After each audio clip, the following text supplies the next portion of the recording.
আসসালামু আলাইকুম। দুপুরে রান্নায় আজকে আমি একটা তরকারি রান্না করব। তো সেটা হচ্ছে ডিম দিয়ে আলু দিয়ে একটা তরকারি। তো এখানে আমি আলুগুলো সিদ্ধ করে তারপরে সিলে নিয়েছি। ডিমগুলো সিদ্ধ করে সিলে নিয়েছি। সিলে তারপরে এগুলোকে আমি সরিষার তেলে ভেজে নিচ্ছি। তো সহযোগী আমাকে আলুগুলো সেদ্ধ করে সিলে দিয়ে গিয়েছে আর মাইশা ডিমগুলো সেদ্ধ করে সিলে দিয়েছে। এরপর আমি এসে শুধু ভেজে তরকারিটা রান্না করছি।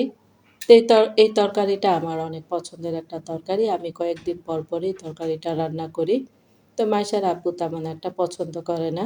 তো মাইশার আব্বু যখন কোথাও যায় তখন আমি তরকারিটা রান্না করি।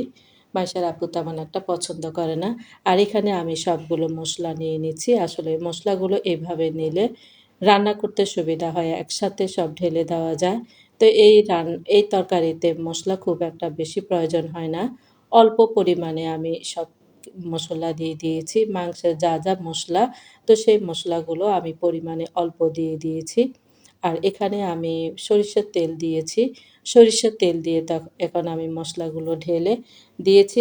এরপর এটাকে আমি একদম ভালোভাবে কষিয়ে নিব। তো ভালো করে কষানোর পর এরপরে আমি আলু আর ডিমগুলো ঢেলে দিয়েছি।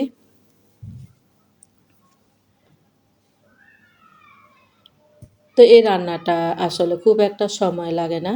শুধু ভাজতেই সময় লাগে। এই তো আমার রান্নাটা হয়ে গিয়েছে। আর এখানে আমি বিকালের জন্য চিজ আর সসেজ দিয়ে একটা নাস্তা তৈরি করেছি। তো এই নাস্তাটার জন্য ১ম এ আমি ২ টো ডিম ভেঙে নিচ্ছি।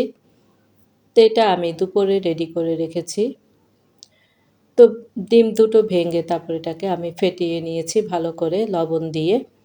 তো এরপর এটাতে আমি এখানে আটাও ব্যবহার করা যায় আবার ময়দাও ব্যবহার করা যায়। তো আমি আটাই ব্যবহার করেছি। তো আমি আটার খামিরটা করে রেখেছি। তো এই কাজটা আমি রান্নার পরে করে রেখেছি খামিরটা। তো এটা খুব একটা ঝামেলার নাস্তা না। এটা খুব সহজে নাস্তাটা বানানো যায়।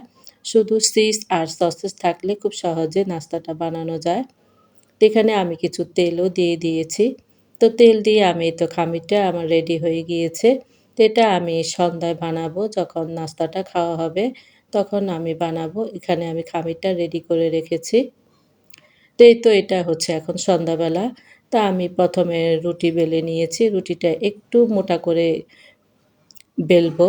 তো এখানে আমি এটাকে ৪ কোনা করে কেটে নিয়েছি।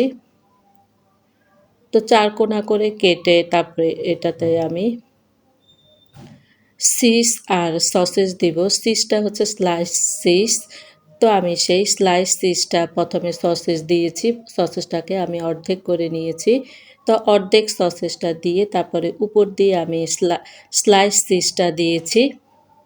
এরপর এটাকে আমি উল্টিয়ে নিয়েছি। এটা একটু লম্বাটে করে কাটবো। ১ম এ ৪ কোনা করে রুটি বানিয়ে ৪ কোনা করে কেটে নিব। তারপর লম্বাটে করে কেটে নিব। তো এই তো এখানে স্ক্রিনে দেখা যাচ্ছে আমি এটাকে এভাবে চেপে, চেপে দিব। এরপর এটাকে আমি এখন তেলে ভেজে নিচ্ছি।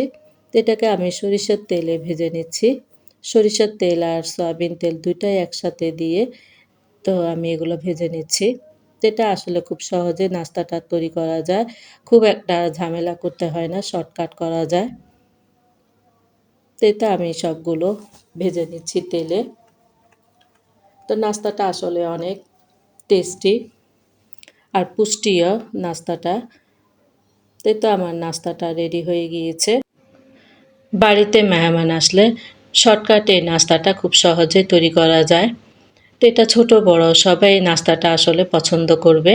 তো বাচ্চাদের স্কুলের টিফিনেও নাস্তাটা খুব সহজে বানিয়ে দেওয়া যায়। তো এই তো ভিডিওটা আজ এ পর্যন্তই। সবাই ভালো থাকেন। আল্লাহ হাফেজ।